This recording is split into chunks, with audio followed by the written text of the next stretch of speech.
How's it going, everyone? I hope all of you are doing well. My name is Chris. Thank you guys for visiting the channel today.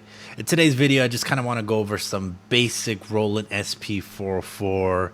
I guess you can call them like little tips. This is probably geared more towards beginner users. I know the 404 Mark II has been out for a while now, but these are a couple little tips that I find myself using pretty repeatedly. So I'm wondering maybe if this can help someone out who maybe is just purchasing a 404, or maybe is looking into purchasing one, to kind of help their workflow and such. So let's jump right in. There's an old school trick used by, legendary producers like DJ Premier, P Rock. Let's say they lifted a sample from a record and then make a complete duplicate of that same sample to filter out, to enhance the lower end of that sample, for it to kind of create more presence in the bottom end of the beat. Now you can achieve that same trick on the Mark II, but instead of having to just copy each one by one onto a different bank, the best way to copy an entire bank is to hold copy, hit exit, and now you can select whichever bank you want. Use your little dial to move it to the next one. Say I want to copy it to E. Click copy. And it copies all of the samples and sounds that were in bank A, and it puts them to E. This next tip is a quick one. Sometimes I found myself recording a sample too hot, or my drums are too loud, and instead of kind of going in and adjusting every single sound that's within that bank, all you got to do is hold shift, select the bank you want to adjust, and it's going to bring up this window, in this case bank A volume, which now you'll use this knob right here and you'll adjust it accordingly.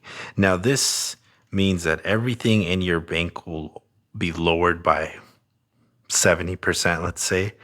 The individual volumes remain the same. So this one's at 49.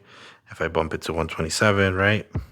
But the volume of the entire bank is at 70%. If I crank that back up and I play it, it's just a tad bit louder.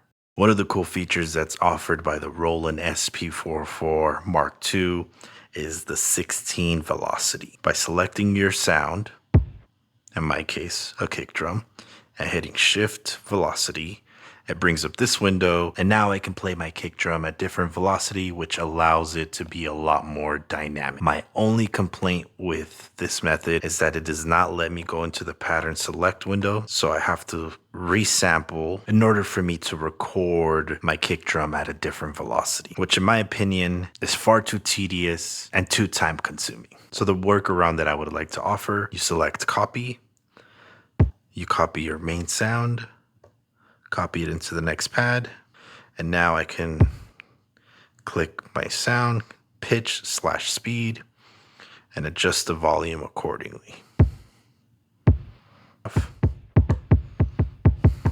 You have your same kick drum at different velocities without having to go through the extra steps of resampling.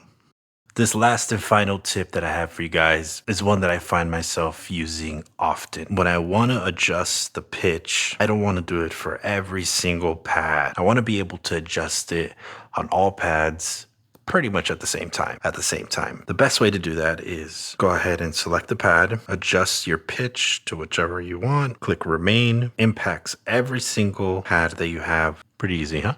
Thank you guys so much for watching. I really appreciate it. If you guys enjoyed the video, make sure to like and subscribe to the channel. If you want to listen to more of my music and you want to support the channel, you can go ahead and check out the links in the description box below. And if you guys have any tips and tricks of your own, feel free to leave them in the comment section below. All right, guys, I'll see you guys in the next one. Peace.